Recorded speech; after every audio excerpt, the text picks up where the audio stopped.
आपण सर्वजण आज शिवजयंती निमित्त इथे जमला त्याबद्दल शिवमुद्रा मित्रमंडळातर्फे आपल्या सर्वांचे आभार. एकदा जोरदार आपल्याला घोषणा द्यायची आहे, म्हणजे जेणेकरून आपला कार्यक्रम कोणी झोपलेलं नाही हे आपल्याला लक्षात येईल.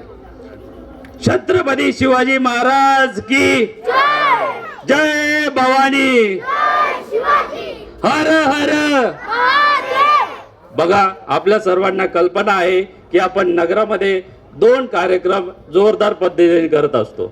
एक म्हणजे गणेश उत्सव आणि दुसरा म्हणजे शिवजयंती. आता हे दोन कार्यक्रम आपण सांगायला आनंद वाटेल की या दोन कार्यक्रमाची चर्चा केवळ गावातच नाही तर तालुका लेवलला याची चर्चा होते की हे सुमंगल नगर आहे कुठे.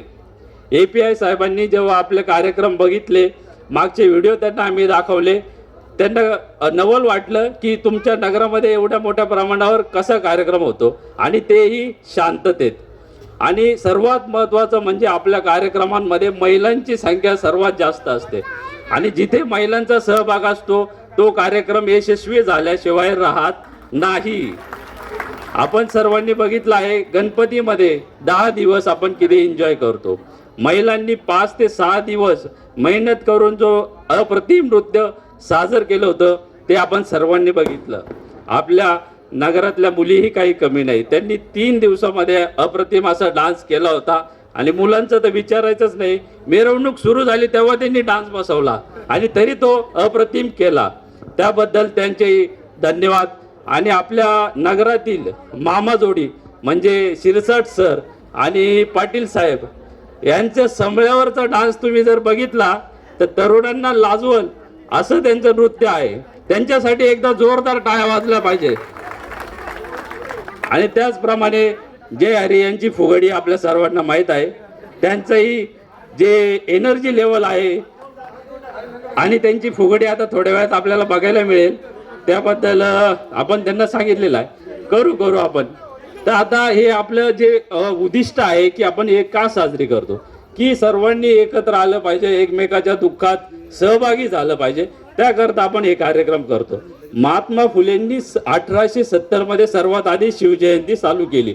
त्यानंतर लोकमान्य टिळकांनी त्याला पुन्हा नाशिक फ्लॅट सिस्टीम मध्ये एका फ्लॅटमध्ये दुसऱ्या फ्लॅटला कोण राहतं हे माहीत नसतं, बरोबर की नाही. आता तर नवीन गोष्ट सुरू झाली, अंत्यविधी केंद्र.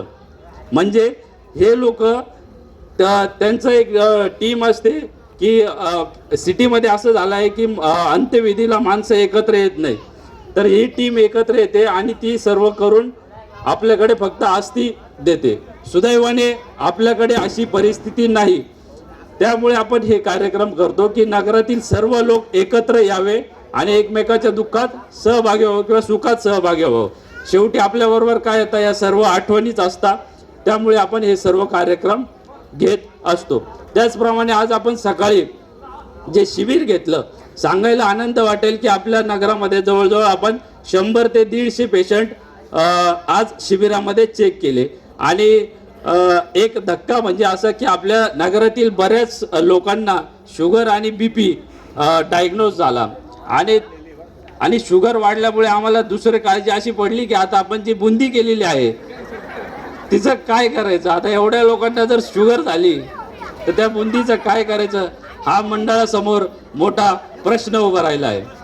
आणि आज आपल्याला शिवजयंतीबद्दल थोडंसं मी बोलतो. मला कल्पना आहे की आपल्या सर्वांच्या पोटात कावळे ओरडत आहे, पण जास्त वेळ न घेता मी तुम्हाला शिवजयंती म्हणजे शिवाजी महाराजांच्या काळातील माणसं कशी होती त्याबद्दल थोडंसं सांगतो. आपल्या सर्वांना कल्पना आहे की शिवाजी महाराजांनी अफजल खानाचा वध केला 1659 मध्ये. त्याच्यामुळे आदिलशाह इतका चिडला की शिवाजी महाराजांना पकडून आणा आणि अशा तशा पद्धतीने यांना शेवट करा. त्याच्याकरता त्यांनी सिद्दी जोहर हा एक योद्धा पाठवला आणि त्यांनी काय केलं, शिवाजी महाराजांना पन्हाळगडावर अडकवलं. पन्हाळगडावर सिद्दी जोहरचं 50,000चं सैन्य होतं खाली आणि वरती शिवाजी महाराज फक्त 1200 मावळ्यांनीशी होते. आणि शिवाजी महाराजांना काय वाटलं की हा किती दिवस राहणार आहे, 1 महिना 2 महिना. परंतु सिद्दी जोहर इतका मोठा सरदार होता, त्याने तब्बल 5 महिने वेढा काढला नाही. शेवटी पन्हाळगडावरची सगळी रसद संपली आणि शिवाजी महाराजांना निर्णय घ्यावा लागला की आपल्याला आता इथून निघावं लागेल, नाही तर आपल्या बरोबर हे सर्व मावळे मारले जातील. मग त्यांनी ठरवलं की आपण 600 मावळ्यांनिशी इथून निघू आणि त्यांच्याबरोबर बाजीप्रभू देशपांडे नाव तुम्ही ऐकलेलं असेल, बरोबर. बाजीप्रभू देशपांडे आणि शिवाजी महाराज पन्हाळगडावरून निघाले आणि त्यांच्या मागे सिद्धी मसूद हा 5000चं सैन्य घेऊन निघाला.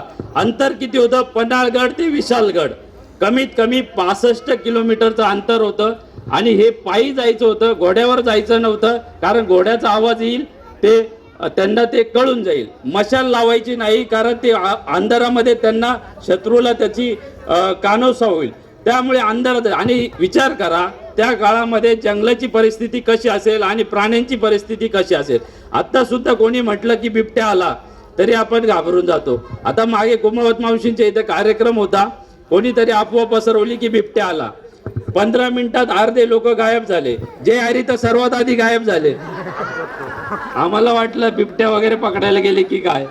तर तुम्ही विचार करा की अशा वातावरणामध्ये त्यांना तिथून सुटकायचं होतं आणि ते निसटले. 600 मावळे पायी 65 किलोमीटरचं अंतर पन्हाळगड ते विशालगड आपल्याला करायचं आहे आणि ते जीवाच्या आतंताने पळत सुटले. आणि इकडं जेव्हा सिद्धी मसूदला कळालं की हे निसटले तर तो 5000चं सैन्य घेऊन त्यांचा पाठलाग करू लागला आणि विशालगडाच्या आधी 15 किलोमीटर आधी जी पावनखिंड घोडखिंड आपण म्हणतो तिथपर्यंत दोघं एकमेकांसमोर आले. आणि आता यांना कळून चुकलं की पुढचा हा जो मैदान आहे हे मोकळं मैदान आहे, तिथे 600 मावळे आणि 5000 सैनिक यांच्यामध्ये युद्ध झालं तर हे 600 टिकणार नाही. मग बाजीप्रभू देशपांडेंनी एक निर्णय घेतला की मी घोडखिंडीमध्ये 300 मावळ्यांनिशी यांना अडवतो. शिवाजी महाराज तुम्ही 300 मावळे घेऊन विशालगडाकडे निघा. शिवाजी महाराजांना ती कल्पना काही आवडली नाही. त्यांना असं वाटलं की आपण जे काय होईल ते एकत्र होईल. परंतु बाजीप्रभू म्हणाले की मी तुम्हाला वडिलांसारखा आहे, माझं ऐका, तुम्ही पुढे जा, मी इथे यांना रोखून ठेवतो. तर बाजीप्रभू देशपांडे यांच्याबरोबर फक्त 300 मावळे होते आणि सिद्धी मसूद याच्याबरोबर 5000 सैनिक होतं. तर या 300 लोकांनी 5000 सैन्यांना कसं अडवलं हे आपल्याला आज शिकायचं आहे आणि या गोष्टीतून कोणता बोध घ्यायचा हे आपल्याला शिकायचं आहे. तर हे बाजीप्रभूंनी 300 लोकांची अशी टीम केली. या टीममध्ये 100 लोकांना पहिल्या फळीत उभं केलं, त्यांच्या मागे 50 लोकांना उभं केलं, त्यांच्या मागे बाजीप्रभू देशपांडे हे स्वतः उभे राहिले. म्हणजे विचार करा, पुढून समोरून 1000 लोक येत आहे, त्यांचा सामना 100 लोक करताय. म्हणजे एक व्यक्ती किती जणांना अडवतोय? 10 लोकांना. एक मावळा 10 लोकांना अंगावर घेतोय. त्यांच्या मागे 50 जण बाजीप्रभूंनी ठेवले की या 10 पैकी जर एखादा पडला तर त्याची जागा या 50 मधून एक जण घेईल. म्हणजे एक जण 10 जणांना अंगावर घेतोय आणि त्याच्या मागे 50 जणांची टीम. आणि त्याच्यातून जर कोणी सटकलं तर तो मागे बाजीप्रभू स्वतः 2 हातामध्ये दानपट्टे घेऊन 6.5 किलोचे 2 दानपट्टे हातामध्ये, याच्यातून जर कोणी निसटला तर तो बाजीप्रभूच्या तडाख्यात सापडणारच. त्याचप्रमाणे त्यांनी 50-50 ची टीम, एक उजव्या साईडला वरती डोंगरावर आणि एक डाव्या साईडला डोंगरावर, असे 2 जण ठेवले. आणि त्यांचं काम होतं की दगड गोटे, त्यांच्याकडे साहित्य मुबलक नव्हतं, त्यामुळे त्यांचं साहित्य काय होतं मावळ्यांचं?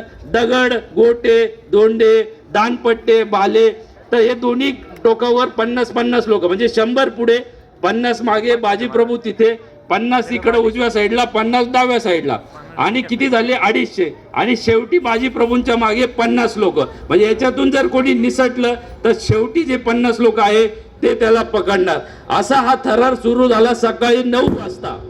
सकाळी 6 वाजता ही लढाई सुरू झाली. लढाईचं ठरलं होतं की 2 तासात आपण यांना अडू, 2 तासात तिकडं महाराज विशालगडावर पोहोचतील.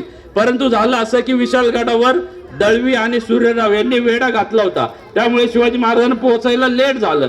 पण ही लढाई 2 तासाची 6 तासावर गेली. 6 तास 300 मावळे 1000 लोकांशी लढत होते. सिद्धी मसूद वैतागला. त्याला असं वाटलं की 5 मिनिटात आपण या 300 लोकांना मारू. पण झालं असं की 1 तास गेला, 2 तास गेला, 3 तास गेले, परंतु हे 300 लोक हटायला तयार नाही. सिद्धी मसूदनी ठरवलं की आता एक शेवटचा पर्याय, बंदूक आणू आणि यांना उडू. यांचा सेनापती बाजीप्रभू देशपांडे जर गेला तर हे बाकीचे आपोआप जातील. तेव्हा बंदूक होती, इंग्रज होते म्हणजे बंदूक होती. तर मग त्यांनी ठरवलं की बंदूक घेऊन या. बंदूकधारीला उभं केलं आणि सांगितलं निशाणा तर यांचा सेनापतीला उडव. त्या बंदूकधाऱ्यांनी उजवीकडे बघितलं, डावीकडे बघितलं, समोर बघितलं. सिद्धिमधू चिडला, अरे तू काय करतोय, उडव त्या सेनापतीला. तो म्हणाला पण याच्यात सेनापती आहे कोण? 300च्या 300 सेनापती सारखे लढताय, मला माहित नाही की यांच्यातला सेनापती आहे कोण. तेव्हा सिद्धी मसूद म्हणाला की डोक्यापासून पायापर्यंत जो लाल झालेला आहे तो बाजीप्रभू आहे, त्याला उडव. त्यांनी बंदूक मारली, गोळी लागली छातीमध्ये. बाजीप्रभू देशपांडे धाडकन खाली पडले. परंतु दुसऱ्या क्षणी त्यांना लक्षात आलं की अजून महाराज गडावर पोहोचलेले नाही, आपल्याला प्राण सोडता येणार नाही. त्या क्षणी बाजीप्रभू देशपांडे परत उठले, परत तेवढ्या निकराने लढा देऊ लागले. ही लढाई 3 तासाची 5 तासापर्यंत सुरू राहिली आणि शेवटी तोफांचा आवाज झाला. शिवाजी महाराज गडावर पोहोचले आणि त्या आवाज झाल्यानंतर बाजीप्रभूंनी आपलं प्राण सोडलं. मित्रांनो, ही गोष्ट मी तुम्हाला का सांगितली का आपल्याला याच्यातून शिकायचं काय आहे? आपल्याला हे शिकायचं आहे की आत्ताची मुलं कारण देतात की माझ्याकडे क्लास नाही, माझ्याकडे चांगले शिक्षक नाही, माझ्याकडे पुढेसा गाडी नाही, क्लासला जायला कॉलेजला जायला गाडी नाही. आता तुम्ही सांगा यांच्याकडे काय होतं? बाजीप्रभू देशपांडे त्यांच्या मावळ्याकडे काय होतं? 300 लोक. त्यांनी कारण दिलं का? नाही. आहे त्या परिस्थितीमध्ये त्यांनी तो लढा दिला. तर आपल्याला हे शिकायचं आहे की कुठल्याही परिस्थितीमध्ये कारण द्यायचं नाही.